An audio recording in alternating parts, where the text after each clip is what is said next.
as I mentioned, I am Carol. I'm the Executive Director of MCAN. MCAN was founded in 2000, and we are a learning network of chapters. So these are sort of city and town level groups across Massachusetts. And we are basically a network of folks taking action to solve climate change. We have about 50 chapters that represent more than 75 cities and towns in Massachusetts. And if you're not already a chapter, we'd be happy to welcome your local group.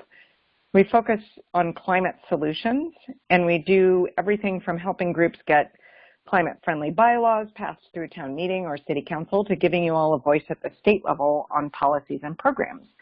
And that's why we thought that tonight's topic was a perfect one to talk to all of you about. Deb, are you able to unmute yourself?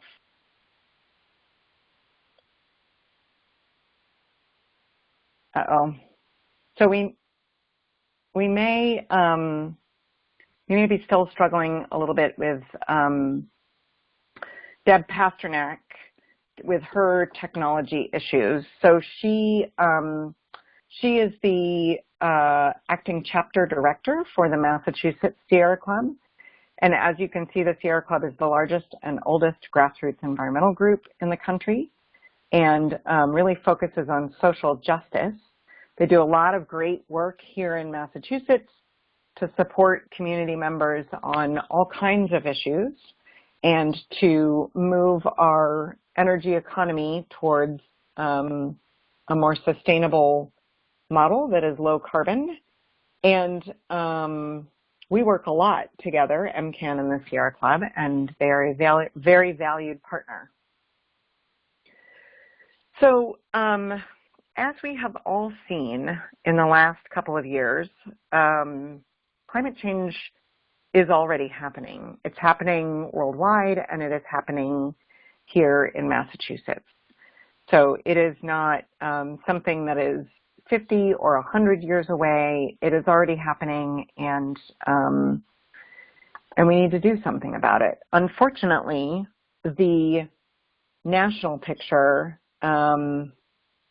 in terms of climate action is not great. So the EPA is being run by somebody who's a coal lobbyist.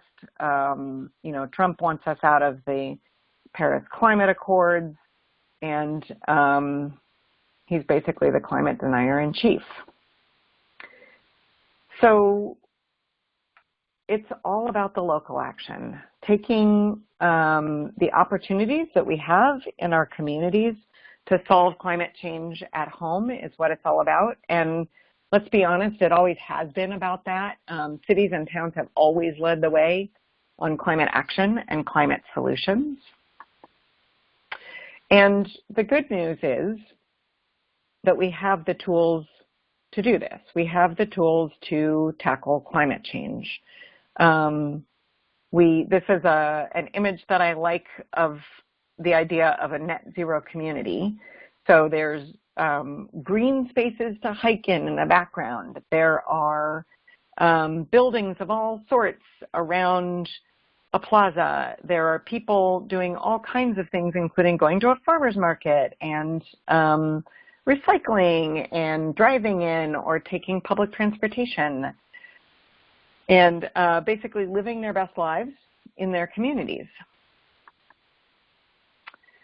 And we wanted you guys to have an opportunity to get involved because advocates are really what makes change happen. This is something that we've seen again and again and again at the local level, that if we rely on elected officials or town staff to do take really meaningful climate action out of the goodness of their hearts,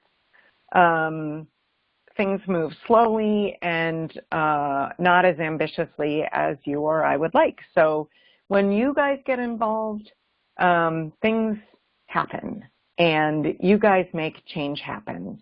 So you'll learn more about this, but basically Massachusetts has a lot of folks who are eligible to vote on the code, and less than a quarter of them registered to vote, and almost none of them actually voted in the last round. So I'm going to hand it over to Cami, who I think is able to unmute herself. I have my fingers crossed here. Cami, are you there? Yeah, let me know. Can you hear me? Yes, you sound great. Awesome. Thank you, Carol, and thank you to MCAN and Sierra Club for organizing this webinar. As Carol mentioned, my name is Cami Peterson. I'm the Director of Clean Energy at the Metropolitan Area Planning Council. And you can go on to the next slide, Carol. We are the regional planning agency for Greater Boston. And so some of you might be familiar with us, maybe not everyone here on the call. We're one of 13 regional planning agencies in the state. There's one for every one of the 351 cities and towns in Massachusetts. We're by far the biggest. We represent and serve 101 cities and towns in Greater Boston. And because of our size and our breadth and the time that we've been around for over 50 years, it was 50 years ago or more, we were created by the legislature as a public agency. We work often with other parts of the state and the state as a whole on a number of issues. I represent our clean energy department here today, and many of you might have worked with other departments, land use, transportation, and so on. But we'll tell you a little bit more about the work we're doing around building code and working to get higher performing buildings. As in the clean energy department, we work to help cities and towns on energy efficiency and renewable energy, climate mitigation strategies to reduce our greenhouse gas emissions and to work on climate issues altogether. Let's see, sorry, seeing some messages coming in as we're still trying to help Deb from the Sierra Club unmute her phone or computer. So hopefully she's able to do that. But I'm glad you all are able to hear me today, and hopefully we'll figure out that technical side of things. Moving on to the next slide. One of the things we at MAPC have been working on is net zero as a framework for holistic climate planning. So it's an effort called 0 to 1 and 1 that we really launched over a year ago, and it really ties in well with work that we've been doing for many years beyond that in helping cities and towns think through the systematic way of working on climate planning and trying to be more ambitious in that work. At least on my screen, it looks like the slides have disappeared, but hopefully that's not the case. Oh, it's back. Okay, good. So really just wanted to kind of give that foundation for the work that we do. We work in a number of other areas as well, but I think it all ties together in helping cities and towns think about ways to reduce their emissions, to reduce that carbon footprint, to decarbonize, but really understand the multi-benefit outcomes that come from that, how we improve the quality of our air, how we help reach and give equity to all populations, how we make everyone's lives more livable. So let's move on to the next slide, and I'll use that as a segue into this kind of four-pronged approach that we're taking right now to attacking higher performing buildings. So the building sector is one of our big greenhouse gas emitters, not just here in Massachusetts, but throughout the world. The building sector, and if you look at the United States of America and our emissions, it's a big chunk of the pie. I think it's around 40% that emissions come from the building sector. So it's something that we here in Massachusetts, in our cities and towns, in the state, and nationwide and worldwide need to really be addressing in order to bring down our greenhouse gas emissions. Tonight we're really going to focus on the far left of this graphic, the International Energy Conservation Code, a bit of a mouthful, the IECC. And that is a nationwide model energy code that is largely adopted by the majority of states in the U.S. Massachusetts is one of those states. We adopt it nearly as, completely as it comes, that the IECC, when it's adopted, Massachusetts does not make many changes to that. We make a few amendments, but in large part, what comes through the IECC process becomes our base building energy code here in Massachusetts. DOER, and I'll decide on this in a minute, can make some improvements to that for more stringency. We also have, as many of you know, our stretch energy code that I'll talk more about in a moment.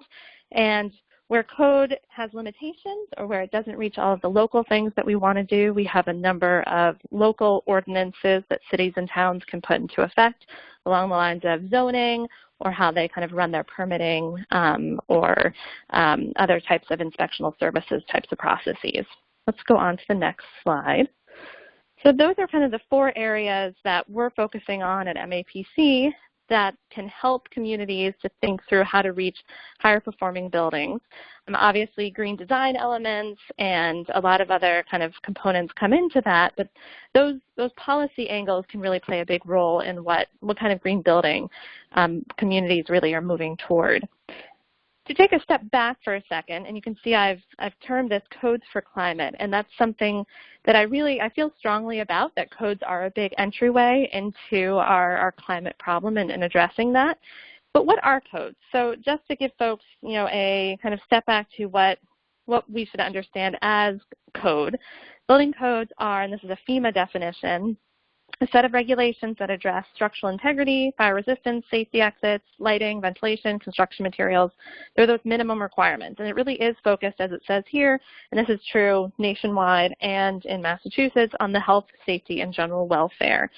They really began in terms of building regulations back in the late 1800s, and that's when major cities really started to enforce a building code, mainly because there were large fires that had decimated really populated urban areas, and they wanted to have some way to reduce that risk.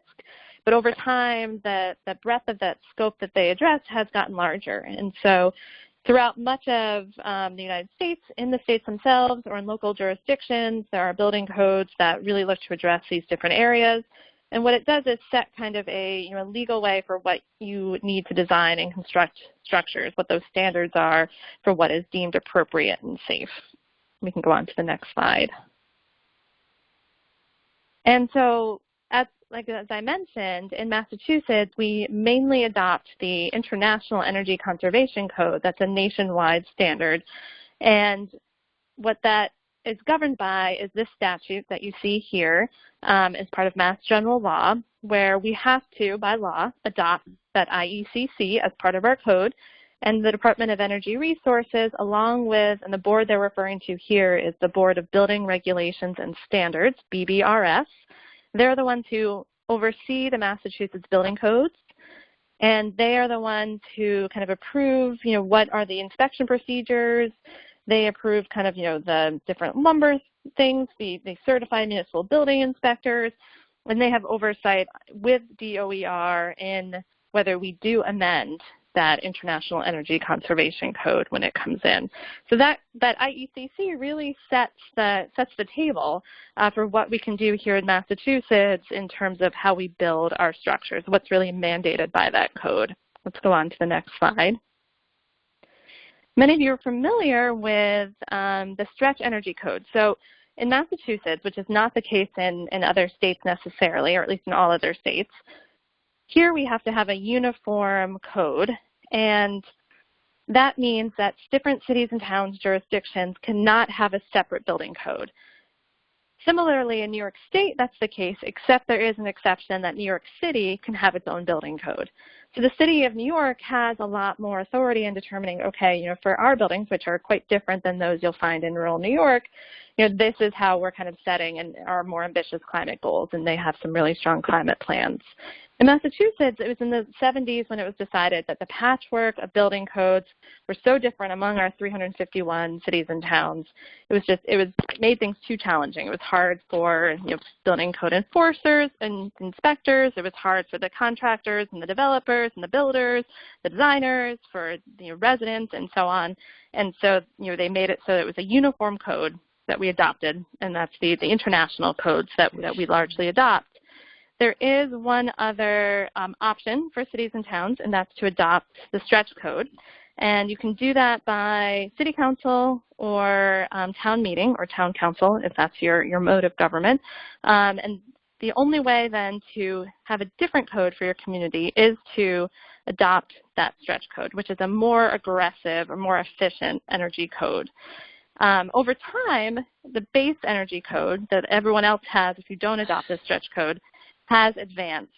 And so the difference between the two is very small, and it's actually been embedded in the base building code. So whereas it used to be an appendix to the building code, the stretch energy code has become kind of part of it.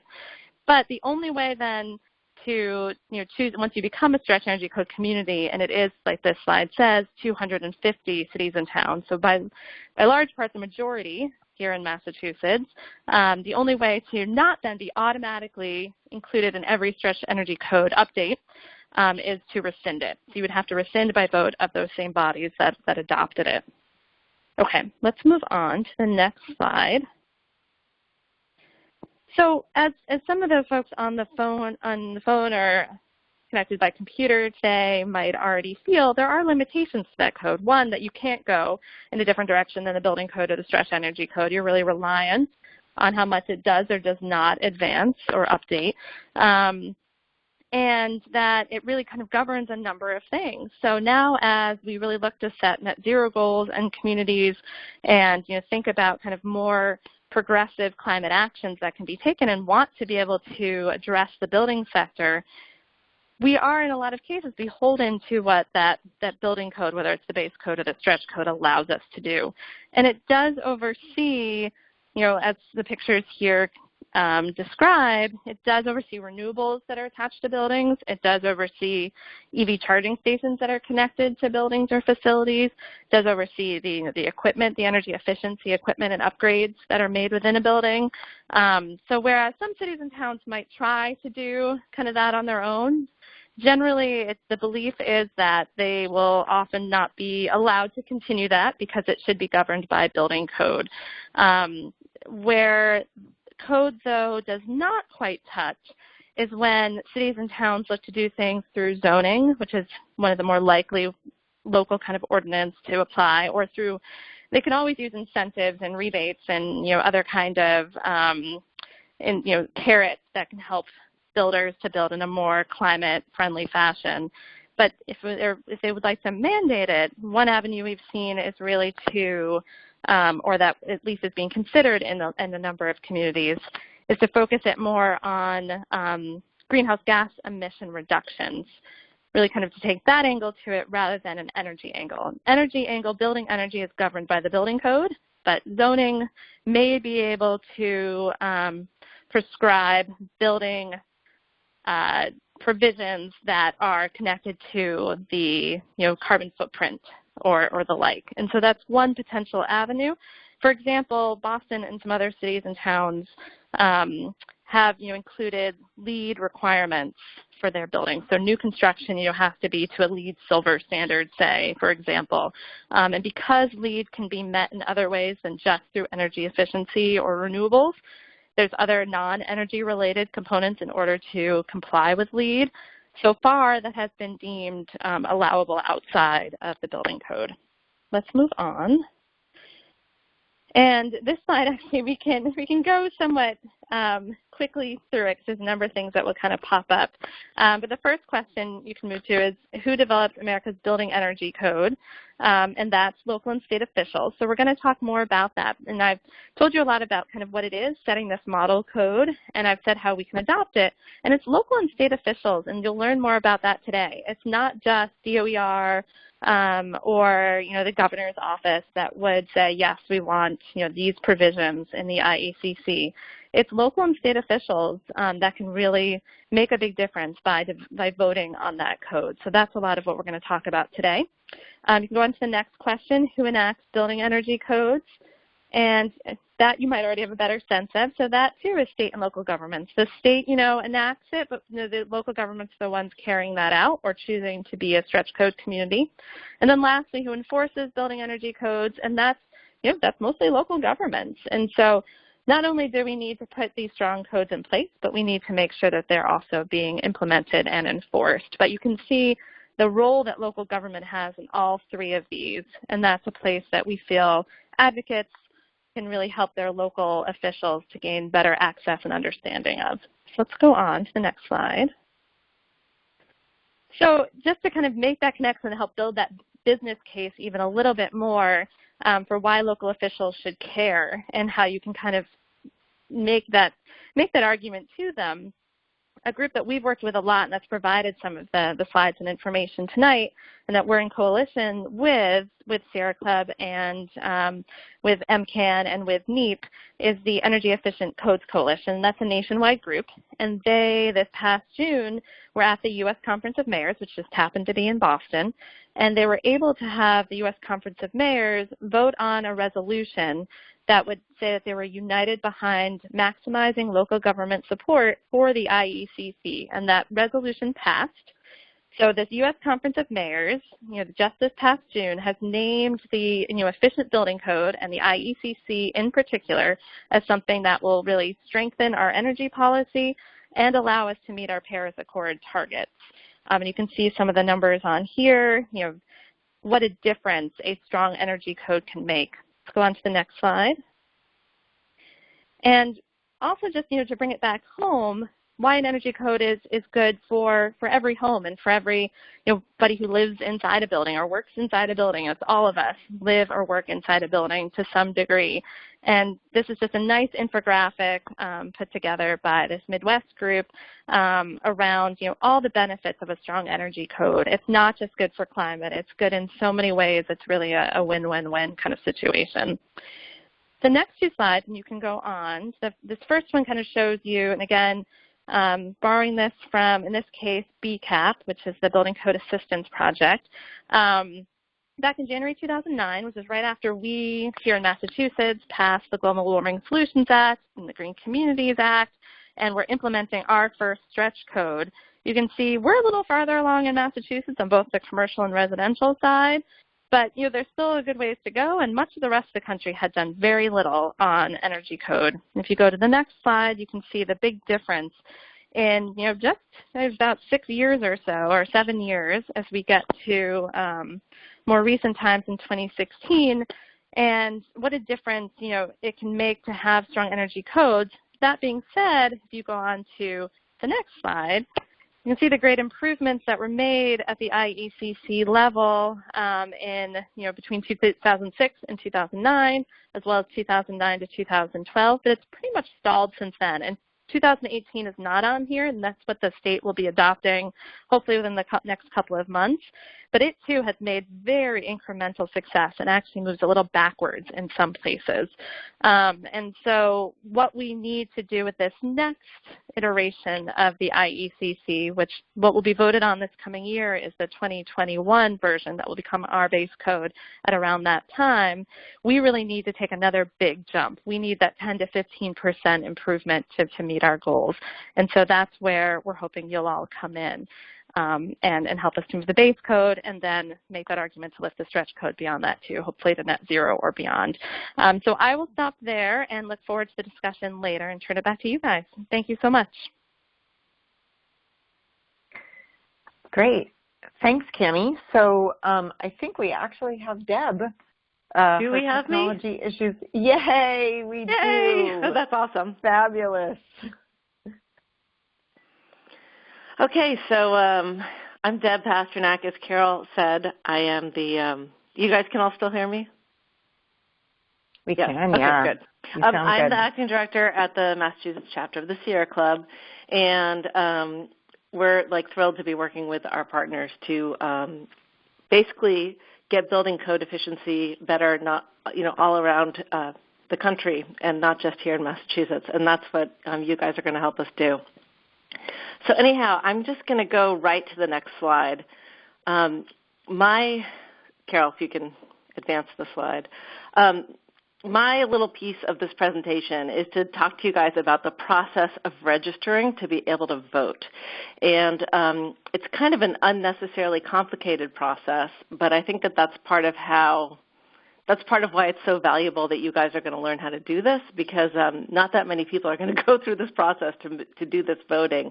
And so the more people who actually do this, I think that we'll be able to actually advance these codes to be a lot better for the 2021 IECC codes.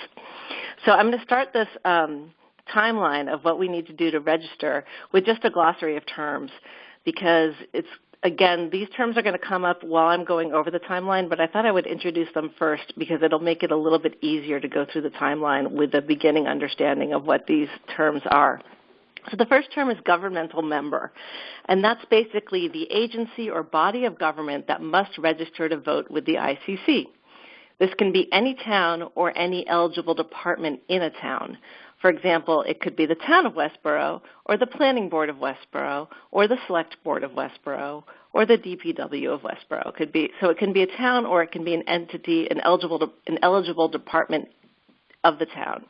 The second term that I want to talk to you guys about is the primary representative. And this is the person who's responsible for registering the slate of voters for each governmental member. And then thirdly, the term is governmental member voting representative, GMVR. And this is all the voting members on each slate, on each slate from each governmental member.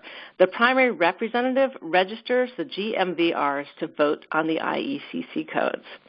So, Carol, if you could advance the slide. Just holding those definitions. Now, when we go through the timeline here, I will give you the definitions again, but I think it will be easier to follow them having heard them once. So anyhow, so January 1st, 2019, registration opens, and the action associated with this is to join or renew the registration to the ICC, International Code Council, as a governmental member. So this is when registration opens for governmental members. Governmental members are any governmental unit, department, or agency engaged in the administration, formulation, or enforcement of laws, ordinances, rules, or regulations related to public health, safety, and welfare. So the amount of money that you have to pay to register a governmental member with the ICC is $0 to $50,000 people, $135.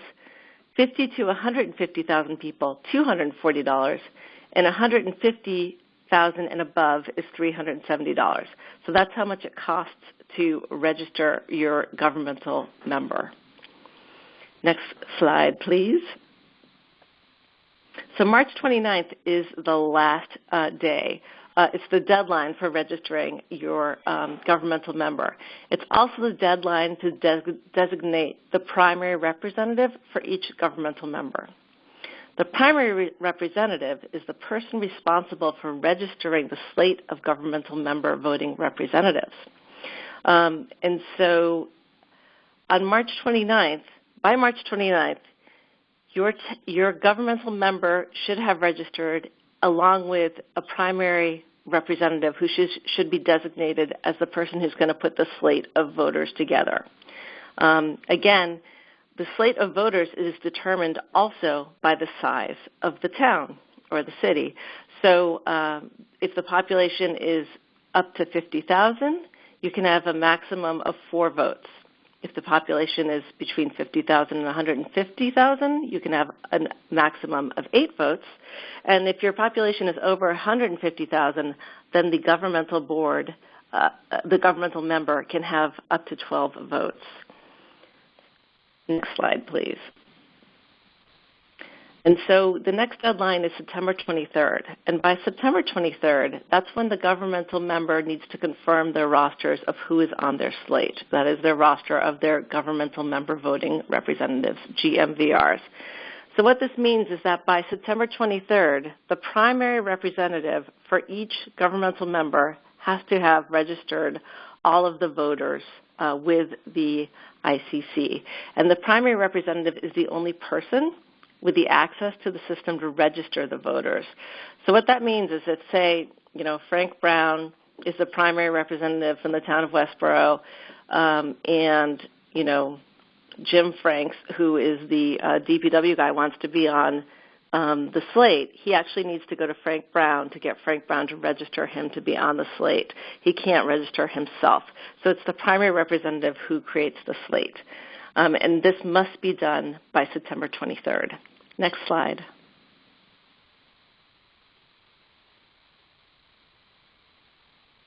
Next slide. As we go to our next slide, Carol? Yeah, it's on the November one. Okay, sorry. Okay, so November. So this is when we get to vote. So November 13th is when the voting opens, and so the online voting is between actually November 13th and 27th. They don't have the final dates on that, but that's the tentative voting dates. And voting itself only takes 45 minutes to 2 hours to vote, but the way that we're recommending that you guys or that the primary representative is able to get as many people to vote as efficiently and as fun as possible is basically to kind of hold a pizza party or a Thai food party or just some sort of, get together. Everybody bring your laptops. We're going to go through the advisory booklet that we get from the what's the name of Bill Fay's organization again? You'll be getting an advisory. The Energy Codes Coalition. The Energy Codes Coalition. So they'll be sending a pamphlet telling you like which codes to vote for and which codes not to vote for. So if everybody can just get together and vote together, then it's a lot more efficient, and you'll make sure that all of your full slate actually votes. So the last slide, please. And so on November 27th, tentatively, is when the voting closes. And so that's the final day to have your voting party for your GMVRs. The voting is actually going to be easy because we have the pamphlet that will tell you vote yes for the proposals that boost efficiency and vote no for these proposals, which will actually roll back efficiency. And so the voting process itself should be relatively painless and fun with a group of people doing it together. The main thing is just to make sure that your GMVR all votes between November 13th and November 27th. So the last slide, please, Carol. So just to recap, on January 1st, registration opens. This is when you register your governmental member, and you also start to register your primary representatives. On March 29th, that registration period closes. All of the governmental members must be registered, and they must have a primary representative designated to lead them. By September 23rd, that primary representative must have registered the full slate of voters for each governmental member. And then between September and 23rd to November 13th, you'll be receiving the voting guide that'll tell you, basically basically instruct you on which proposals to vote for and which ones to vote against. And then between November 13th and November 27th, the primary representative or a staff person is going to set up a party where all of the GRVMs can get together. GMVRs can get together and vote to update the IECC codes, and you guys will have, made a big difference in actually creating better efficiency for our buildings and reducing our greenhouse gas emissions moving forward. So that is the process. I hope you guys can understand it, and we will give you the slides so that you'll be able to absorb it a little better. Great. Thanks, Deb. So, Rebecca, are you able to unmute yourself? Hi, Carol. Can you hear me? Great. Everybody can hear you. Perfect. Hi, everyone. I'm Rebecca. I'm MCAN's Codes Fellow this year. And I'm going to be the point person for our outreach for our Building Codes campaign, which I know you're all invested in, which is why you are on the webinar today. And Vina will be the point person for Sierra Club. So we'll both be doing grassroots outreach. And I'm going to talk a little bit about the next steps that we can take as advocates to make sure that we get the right folks registered. So Deb gave a really good overview of what the registration process looks like for eligible officials, but I know that a lot of you guys will actually be helping us out by doing outreach to these folks. So I'm just going to go over some simple next steps to get people involved. Next slide. Okay, step one, build your team. So like Deb said, we invited you here as local climate leaders, and we know that many of you have connections to other folks in your communities that are just as passionate as you are about making buildings better for the planet. And if you don't feel like you have a strong team yet, don't worry, we are here to help you build one. Both MCAN and Sierra Club really want to help you make connections to the other advocates in your communities so that we can spread the word that this vote is going to happen this year and get the right folks registered in time. Next slide. Okay, step 2 is identifying eligible voters in your communities who are climate champions. So like Deb explained, the International Code Council defines these people, eligible municipal officials, as anyone engaged in the administration, formulation, or enforcement of laws or regulations relating to the public health, safety, and welfare. So quite a broad definition here. And these can be folks like members of your city councils or boards of selectmen, members of planning departments, city and town managers, sustainability directors, and energy managers. And we want to make sure that we're identifying folks that we know are climate champions who care about making this new code a real improvement for building efficiency and for the environment. So next slide. Step 3 is access our materials. Sierra Club and MCAN have put together a series of materials, a little Better Building Codes toolkit to help you get started. So tomorrow you'll receive an email from us with a script for getting in touch with other advocates in your communities, as well as a script to help you reach out to some of the eligible officials that we just identified. We'll also be sending out 2-pagers with all the important information about the vote, one to pass on to officials and one for advocates, which is all of you. And lastly, I'll be sending out a survey that will help you identify who some of the other advocates and officials are in your towns so we can coordinate our outreach and get people in the same towns talking to one another. Next slide. So here is a copy of our 2-pager for all of you for advocates, which some of you may have already seen. And this is a great resource that really sums up all the information that you learned today and can be very easily shared with other folks who care about improving our building codes. And this is one of the things you'll be getting tomorrow. Next slide. So step 4, the last step, is to stay involved and get the folks registered who will vote the right way on this. The bottom line is that this is a really unique opportunity to have a huge impact on improving building codes for just a few hours of your time. We have until March 29th, 2019 to register the right officials and change how buildings are built around the world for the better. Next slide.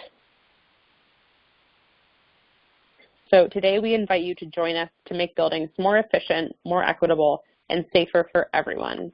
Here is my email as well as Vina's. Please reach out and we can help you figure out your next steps to take. And we are so excited to work with all of you. And now we have about 15 minutes for questions. Great, and we've got a bunch of questions from folks. So Cami, do you want to cover, somebody asked what the history of organizing around improving the base code is. Would you like to answer that question?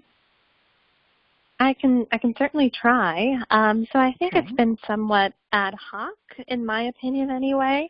It's something that we, as a regional planning agency, have weighed in on, as have some other NGOs or research think tanks or advocacy organizations.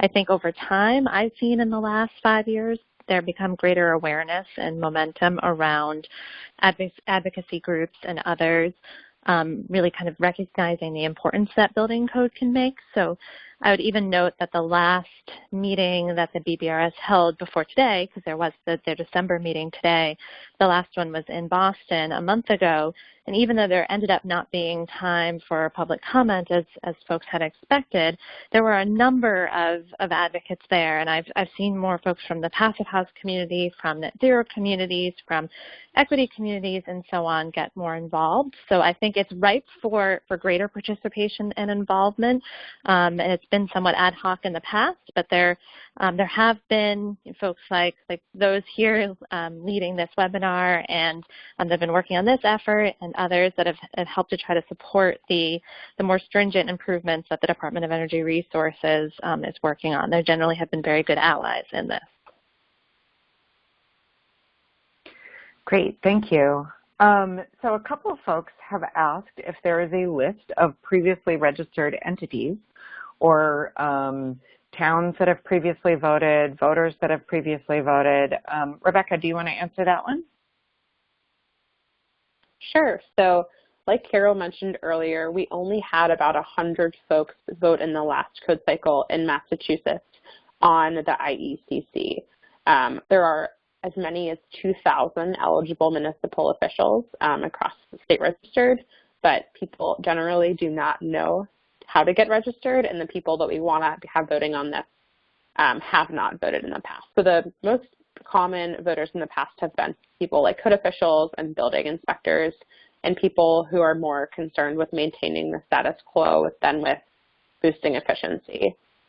So we're really trying to start this campaign as a sort of unprecedented way to reach out to the sorts of people who are eligible to vote but likely were not aware in the past that they could, and get them to vote the right way on energy efficiency this time. Thanks. There were a couple of questions about how do we find the right people and who decides who votes. And and actually a couple of comments about some other organizations that might want to be involved. I think the reason that those of us who are at the table, and again that is MAPC, NEEP, Sierra Club, and MCAN, the reason that we decided to work together on this campaign is that between our two different kinds of organizations, I would almost say, with Sierra Club and MCAN being more on the grassroots side and MAPC and NEEP being more on the sort of, policy development and think tank side, that we felt like we had the ability to reach a lot of advocates like you guys who could then in turn reach officials who were eligible to vote next year. So somebody asked who decides who votes. Is it the town that decides? The town can decide, but one thing that we've noticed from that list that Rebecca mentioned of people who voted in the past on this is that almost none of the towns registered the number of people that they are allowed to register. So there's a lot of room for improvement, and we would really like to see folks who care a lot about getting better, more efficient buildings, who care a lot about climate, who are those eligible local officials. So again, folks in planning departments, people on boards of selectmen, sustainability directors, energy managers, folks like that are, we want to get all of those people registered and get them voting next year. One of the questions that we had was if somebody could repeat the date. Deb, is that something that you can do for folks, just for the next year's registration and voting dates? Sure, just a minute. So the dates again are January 1st is when registration opens, and March 29th is when it closes, and that's when you need to register, or that's when your town needs to register, or the governmental members and the primary representatives. So you have to have between January 1st and March 29th, the governmental members are registered, and the primary representative for each governmental member is also registered. Then by September 23rd, your primary representative will have registered the full slate for each governmental member. And then between November 13th and November 27th, your registered slates will vote on adopting the more efficient IECC codes. And it's so much easier now than it used to be, because apparently people used to have to go to Minnesota, and now they can vote online. So we like that. Thanks, Deb.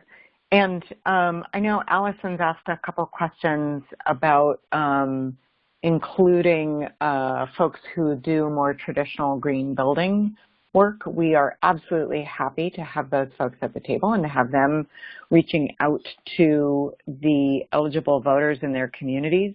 They themselves are not eligible to vote. So I think, in that they have connections with climate activists, I'm sorry, not climate activists, but climate advocates who are in town government. That would be, I think, their best possible use of their time to get to get folks, the right kind of folks, registered and voting next year. And Rebecca, can you just reiterate somebody said that they didn't hear the answer to who the 100 folks are that voted and how they find out whether their town was involved last time. Can you just answer that question again? Because a lot of folks are asking that. Sure. So like I said, most of the 100 folks who voted last time were building inspectors. We do have a partial list of people registered in Massachusetts, and this is something we're going to continue to work on compiling to make that information available, especially in the case of people that we think would be pro-efficiency, that we would like to reach out to renew their membership. But like Carol said, we're really trying to register folks that are pro-efficiency and concerned about the climate, and I would say that most of the people that registered the last cycle did not fit that criteria, so to speak. Yeah. Cami, we've got a question that I think you would be the right person to answer, which is who develops the suggested responses to the code options, i.e. who develops the pros and cons list that we are going to be asking community leaders or community staff to vote on? Yeah, that's a really good question. So we're really lucky, the 4 groups that you see on the screen now, to be partnering with the Energy Efficient Codes Coalition, IECC, that you've heard us reference and seen on some of the slides tonight. They are a nationwide nonprofit group that works to make more energy efficient building codes and have over many years. They're very well respected, an expert group, and they work with their experts and those in states around the country. So they'll work with our Department of Energy Resources, similar agencies in the state of Washington, for example, Colorado, New York State, other states throughout the country that have departments like our DOER that are really working on this issue to both vet and provide guidance on the provisions that are coming up for a vote that are pro-efficiency. And they'll be able to describe these are green light provisions that you should vote to adopt. And then they will also say, red light on these other provisions that would roll back energy efficiency gains, that would, make things less efficient.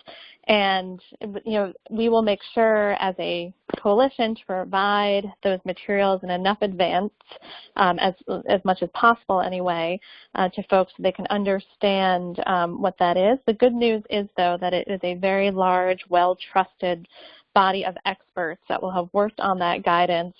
Those of us, working on this effort, the 4 organizations there will make sure that, that we too are in agreement and understanding as what those provisions are. And so when it gets passed on to you, it will have already gone through a very strong and deep, robust vetting process. And so hopefully at that point, that guidance will really allow the voters here and Massachusetts, as well as other states where now similar efforts are beginning, really based on the coordination of these 4 organizations and with the IECC. They're taking it now to other states to kind of build similar efforts and get it out to voters there so that everyone can approve those green-lighted provisions, say no to those red-lighted provisions, and hopefully we can get as many of the good stuff passed. So it will be a very well-vetted, expert, kind of very hopefully simplified and streamlined guidance document that we're sharing with the municipal staff that are voting. Great, thanks, Cami. And we had a couple questions about is the Energy Efficiency Codes Coalition, are they totally on board with climate goals, which they are, I'm happy to say, and will this be enough to meet the climate crisis? I think obviously on its own it will not be. Something that Cami mentioned is that the stretch code is, starting to, although it was extremely innovative and really pushed the envelope when it started, it is not really that much of a stretch anymore. So several of us are also working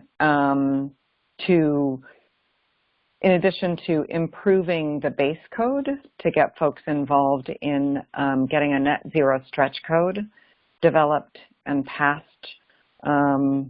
and ready for communities that want to do net zero planning and want to really move forward on addressing the climate crisis, the tools to do so. So we will also be reaching out to all of you about that. And Deb, do you want to answer this question? Somebody asked if multiple entities from the same town can vote, can register and vote. Yes, multiple entities from the same town can register and vote, but they all have to register as a governmental member, so they all have to pay that fee.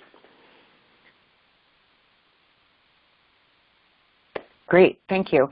Jonathan asks, is the opposition mounting a similar grassroots registration campaign? We have seen some materials that they are. We are hopeful that with you guys on board, we will be significantly more effective than they will. But you know, their goal is that they're trying to get one person from each community who is willing to do what the Home Builders Association asks them to, which is probably those red light things that Cammie talked about. And they, you know, there are likely to be folks who do usually vote on code issues who are solely focused on things like fire safety and who don't feel like the code should be addressing things like climate. So we need to do good organizing and have more folks there than they do. Cammie, there's a question that I thought you could probably answer, which is when will we know the content of the recommendations for what folks should be voting on? Yeah, so we'll have a general idea, I think, this summer, but we will not have the finalized guidance documents until just a couple of weeks before the voting, which I know does not sound ideal, but the reason for that is that the IECC body does some kind of final approvals within themselves.